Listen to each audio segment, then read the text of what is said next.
Alors, ce qui s'est passé, c'est que je m'enfermais dans ma chambre et je commençais à lire ces livres en cachette, derrière le dos de mes parents. Je savais que c'était mauvais à cause des choses que ces livres racontaient. Je me disais, oh, c'est vraiment sombre, ce n'est pas bien. Et je savais que ce n'était pas bon, mais malgré cela, j'étais déjà happée. Je gardais ces livres et mon ami du cours d'études sociales, pendant la pause déjeuner, avait fabriqué un plateau en carton, une sorte de planche Ouija, ça s'appelle une planche des esprits. J'ai acheté ce jeu. Le jeu me donnait l'impression que j'avais pas besoin de quelqu'un d'autre pour y jouer, que je pouvais y jouer tout seul. C'est devenu une addiction. Ce jeu a créé un lien avec moi. Je finissais par me connecter à lui. C'était tellement étrange.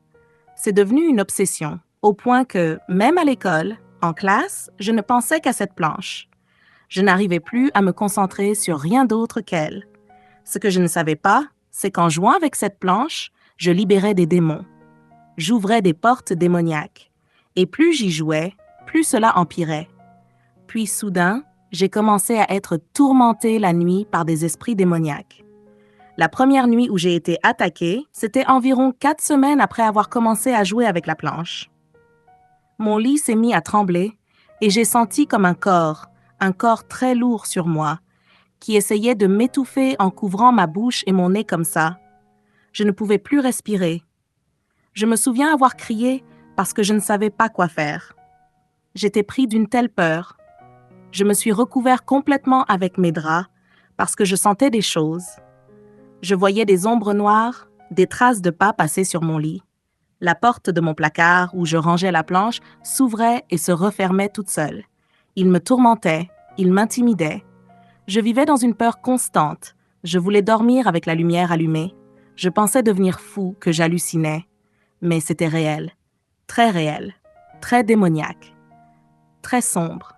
C'était étrange parce que même quand j'avais passé paralysie du sommeil, il marchait dans ma chambre, à ma droite, m'intimidait, m'effrayait. Alors j'ai commencé à me demander, et si c'était à cause de la planche? Et si c'était à cause des livres que j'ai? Un soir, j'ai dit, ça suffit. J'ai joué une dernière fois et la planche m'a dit, je veux que tu tues ta mère, ton père et ta sœur. Elle m'a même dit exactement comment les tuer. J'ai dit, oh mon Dieu, la planche, non, non, non, non, ça c'est mal. J'ai commencé à l'insulter. Ma sœur est entrée et m'a dit, mais qu'est-ce qui ne va pas chez toi? Tu es devenu fou, tu es possédé. Je vais le dire à papa et maman, il y a quelque chose qui ne tourne pas rond chez toi. Elle disait même que la couleur de mes yeux avait changé. Et je la crois. Je savais que j'étais possédée par ce jeu. Alors quand cette planche m'a dit de faire ça, je l'ai brisée. Je l'ai cassée et je suis allée la jeter dans une grande poubelle assez loin de chez nous. J'y suis allée seule, je n'ai rien dit ni à mes parents, ni à ma sœur. Le lendemain, je suis allée à l'école, puis je suis rentrée et ce jeu était sur mon lit. Je ne sais pas qui l'a mis là, ni comment il est revenu. Alors j'ai su, à ce moment précis, qu'il se passait quelque chose. Tes parents ont vu le jeu cassé dans la poubelle et t'en ont racheté un autre. Pas du tout, parce que cette poubelle, c'était une poubelle commune à tout le monde. On vivait dans des maisons en rangées, donc c'était une grande benne où les gens déposaient leurs gros déchets. Ce n'était pas notre poubelle de la maison, mais l'une de ces grosses bennes noires. Oui, des bacs à ordures. Alors j'ai compris tout de suite et j'ai été pris de peur. Je me suis dit, oh mon Dieu. Oh mon Dieu. J'ai raconté à ma mère et à ma sœur, mais elles ne m'ont pas cru. Elles pensaient que j'hallucinais. Après ça, le jeu a commencé à me jouer des tours. Il me possédait, il me faisait peur, il m'intimidait, il me rendait complètement fou. Je ne savais plus quoi faire. Alors je me suis dit, je vais brûler ce truc. J'ai pris les livres et le jeu, et je les ai brûlés. Je ne savais pas qu'en brûlant ces objets, j'allais être encore tourmentée. Et ce qui s'est passé, c'est que le soir même, je pense que les démons savent quand tu touches à leurs affaires et ils viennent se venger. Cette nuit-là, il a de nouveau tremblé. Ils ont mis leurs mains sur moi, ils m'ont tiré les cheveux. J'ai traversé l'enfer cette nuit-là. J'ai crié « Jésus, aide-moi !» Et immédiatement, ça s'est arrêté. Et là encore, j'ai su que Dieu se battait pour moi, parce qu'à chaque fois que j'appelais Jésus, ça s'arrêtait. Alors j'ai commencé à faire le lien. Je me suis dit, mon Dieu, il y a vraiment quelque chose dans le monde spirituel que nous ignorons, mais Dieu, lui, est réel. Peu de temps après, dans ma famille, on a commencé à beaucoup se disputer. Je devenais rebelle envers mes parents, je leur répondais mal, je les insultais, je me bagarrais avec ma sœur. L'atmosphère était devenue très chaotique. Alors mes parents ont dit, « Tu sais quoi? Je crois qu'il est temps de déménager. Peut-être qu'on a besoin d'un nouveau départ, d'un endroit où tout recommence. » C'était ma première année de lycée. Nous avons déménagé dans un meilleur quartier, mais je gardais toujours le contact avec mes amis de l'ancien endroit où nous vivions. Et ce qui s'est passé, c'est qu'avant notre départ, j'avais rencontré un garçon qui était devenu mon petit ami. C'était, tu sais, ce premier amour d'adolescence où tu crois être amoureuse alors que ce n'est pas vraiment le cas. Mais je restais en contact avec lui. Mes parents ont fini par découvrir cette relation et m'ont dit « Chérie, tu es bien trop jeune pour ça. Tu dois arrêter tout de suite. » Mais je ne les ai pas écoutés parce que j'étais rebelle. Tout ce qu'ils me disaient de faire, je faisais l'inverse. Alors, nous avons déménagé. J'ai continué ma relation avec ce garçon. Et quelques mois plus tard, une de mes amies de l'ancienne école m'a dit qu'il m'avait trompée, qu'elle l'avait vu avec une autre fille. Alors, j'ai rompu. J'ai dit c'est fini. Comme c'était mon premier petit ami, j'étais dévastée. J'avais le cœur brisé. Je crois que je suis tombée dans une profonde dépression, à tel point que j'ai même pensé au suicide. C'est dire combien je croyais l'aimer et combien je pensais que ma vie était finie. Alors, pour m'occuper l'esprit, je sortais souvent avec mes amis au centre commercial, on allait manger quelque part, et un soir, on était à une fête. Avant ça, j'avais déjà commencé à boire et à fumer du cannabis. Et pendant cette fête, quelqu'un faisait tourner un joint et on s'est tous mis à fumer. Et pendant que je fumais, je sentais que mon esprit s'éloignait de cette situation. Pour moi, c'était un moment où je n'avais plus à y penser. Alors, je buvais davantage, je fumais davantage, pensant que ça allait engourdir ma douleur. Mais en réalité, ça ne faisait rien. Et puis, en fumant, j'ai ressenti soudain un vertige et j'ai eu l'impression d'halluciner. Je voyais des ombres noires. J'ai vu mes amis soudainement, presque comme en triple, c'était tellement bizarre. Puis, j'ai senti mes mots devenir pâteux et je me souviens être allée aux toilettes pour me mettre de l'eau sur le visage pour m'assurer que j'allais bien. J'ai dit « Que se passe-t-il? Qu'est-ce qui ne va pas avec moi? » Et j'ai entendu mon cœur battre très fort. En sortant des toilettes, j'ai eu l'impression que j'allais m'évanouir et j'ai senti mon rythme cardiaque ralentir. J'ai dit à mon ami que je pensais que j'allais m'évanouir. Puis soudain, j'ai entendu mon cœur ralentir comme boum, boum, boum et je suis tombée, complètement effondrée. Je ne me souviens même plus comment je suis arrivée à l'hôpital, mais le lendemain, je me suis réveillée avec des perfusions au bras. Je me souviens avoir demandé au médecin ce qui s'était passé. Je pensais avoir simplement bu un peu trop. Le médecin m'a dit « Oh, jeune fille, tu as beaucoup de chance d'être en vie. » À ce moment-là, j'ai commencé à pleurer. J'étais tellement déprimée. Je voulais juste que mon monde s'arrête. Je me souviens, dans mon lit d'hôpital, avoir dit à Dieu « Pourquoi m'as-tu sauvée? Pourquoi? Quel est le but de la vie? Je fais tant d'erreurs. Je fais tellement souffrir mes parents. Ma mère pleure tout le temps pour moi. Je ne voulais même plus aller à l'école parce que tout le monde savait ce qui m'était arrivé et c'était humiliant. Je traversais une période très sombre et j'avais des pensées très négatives, mais je crois que le Seigneur me protégeait toujours. Peu de temps après, mon ex-petit ami venait à mon arrêt de bus et commençait à me harceler. Il insistait beaucoup pour avoir une seconde chance avec moi. Je l'ai ignoré plusieurs fois, mais il était très insistant et j'ai fini par céder et lui donner une autre chance. Après cela, je suis tombée enceinte alors que j'étais encore adolescente. Bien sûr, j'ai dû le dire à mes parents. Nous n'étions pas heureux et nous avons discuté en famille.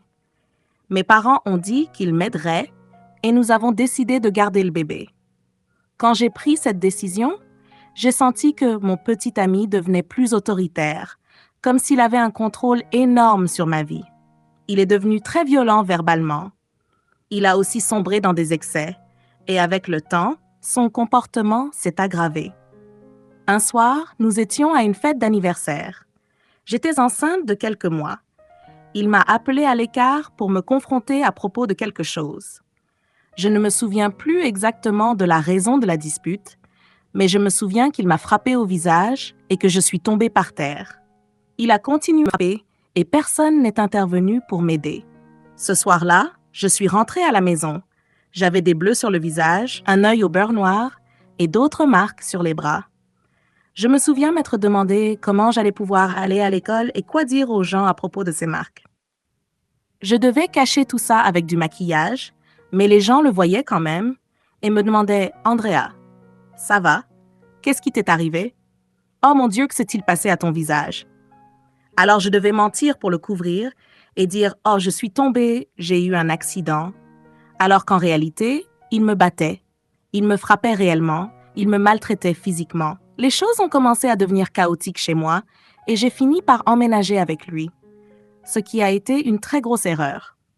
Il est devenu pire. Il buvait tellement qu'il était alcoolique. Chaque soir, il buvait. Il n'y avait pas une seule nuit où il n'était pas ivre. À ce moment-là, j'avais déjà eu le bébé. Le bébé était très jeune. Un soir en particulier, il est rentré très saoul. J'étais presque endormie, mais j'ai entendu qu'il rentrait.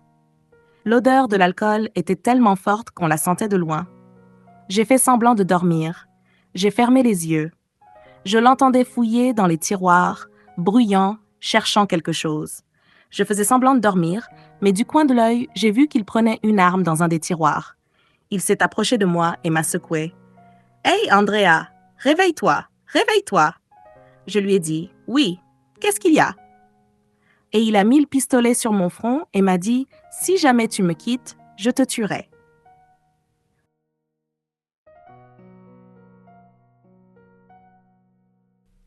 Bienvenue. Bienvenue à tous. Oui, ici, c'est Grace Uncovered et nous revenons sur le témoignage d'Andrea et sur certaines épreuves qu'elle a traversées. Cet épisode est en plusieurs parties, un peu différent de ce que nous faisons d'habitude, d'abord parce qu'il y a beaucoup d'enseignements à en tirer, et aussi parce que son témoignage est long. Elle raconte qu'au lycée, elle est entrée dans une relation qu'elle croyait être de l'amour, alors que ce n'était que de l'amour d'adolescence. Elle est tombée enceinte, a décidé de garder son bébé, merci Andrea, et ses parents ont accepté de l'aider. Mais elle est restée dans cette relation qui était violente. Son compagnon l'a frappée à une fête. Elle a ensuite fait une overdose de PCP et a frôlé la mort. Et malgré tout ça, elle a essayé de sauver cette relation. Son petit ami est tombé encore plus profondément dans la drogue et l'alcool, jusqu'à rentrer un soir, ivre, et lui mettre un pistolet sur la tempe. Quand tu pactises avec le mal, il te tire vers le bas. Le mal t'entraîne dans sa chute. Le mal a son esprit, et il porte aussi ses fruits. Douleur, solitude, peur. Tout cela, ce sont les conséquences d'une vie avec le mal. On ne joue pas avec le mal, car dans sa vie, il n'y a pas de seconde chance. Il t'entraînera avec lui, il ne veut pas que tu te relèves. Alors que si tu regardes les fruits de l'Esprit Saint, tu y vois maîtrise de soi, douceur, amour, patience, bonté, joie, paix, fidélité. Rien de tout cela n'existe dans le domaine du mal. Dans la vie, si tu ne sais pas si tu es sur le bon chemin, regarde les fruits. Les fruits du mal et les fruits de l'Esprit Saint. Fais attention, ne joue pas avec ces choses. C'est vraiment dangereux. Oui, même quand tu énumères les fruits de l'Esprit Saint, chaque mot apporte comme une paix, un repos. Comme pour les arbres, on reconnaît un pommier par ses pommes, un poirier par ses poires. Et pour les esprits, c'est pareil, tu les reconnais par les fruits qu'ils portent. Et cette jeune fille, à l'époque, souffrait profondément.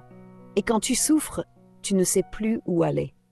La souffrance est si profonde que tu commences à te poser des questions. Pourquoi moi?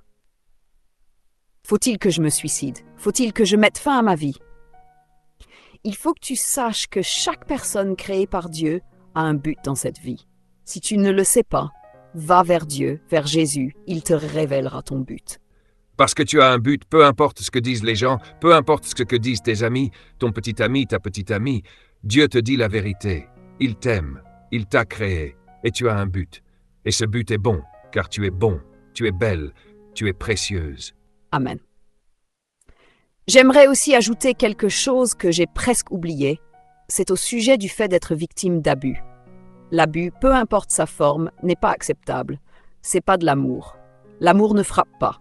L'amour ne fait pas souffrir. Peu importe où peu importe ce que ta culture te dit, peu importe ce que ton milieu t'a appris, l'amour ne fait pas de mal. Alors, si tu es dans une relation où l'on te fait du mal, peu importe la nature de ce mal, tu dois en parler. Je sais que dans certaines cultures, c'est un sujet tabou.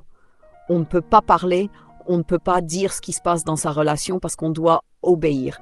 Mais s'il te plaît, si tu ne veux pas que cette personne te détruise, tu dois t'aimer toi-même et trouver quelqu'un à qui tu peux faire confiance. Va à l'église, parle à quelqu'un à l'église. Parle à ton pasteur, parle à un ami, appelle les secours si tu n'as personne d'autre. Et si tu nous fais confiance, tu peux aussi nous envoyer un message. Nous trouverons quelqu'un de fiable dans ta communauté pour t'aider.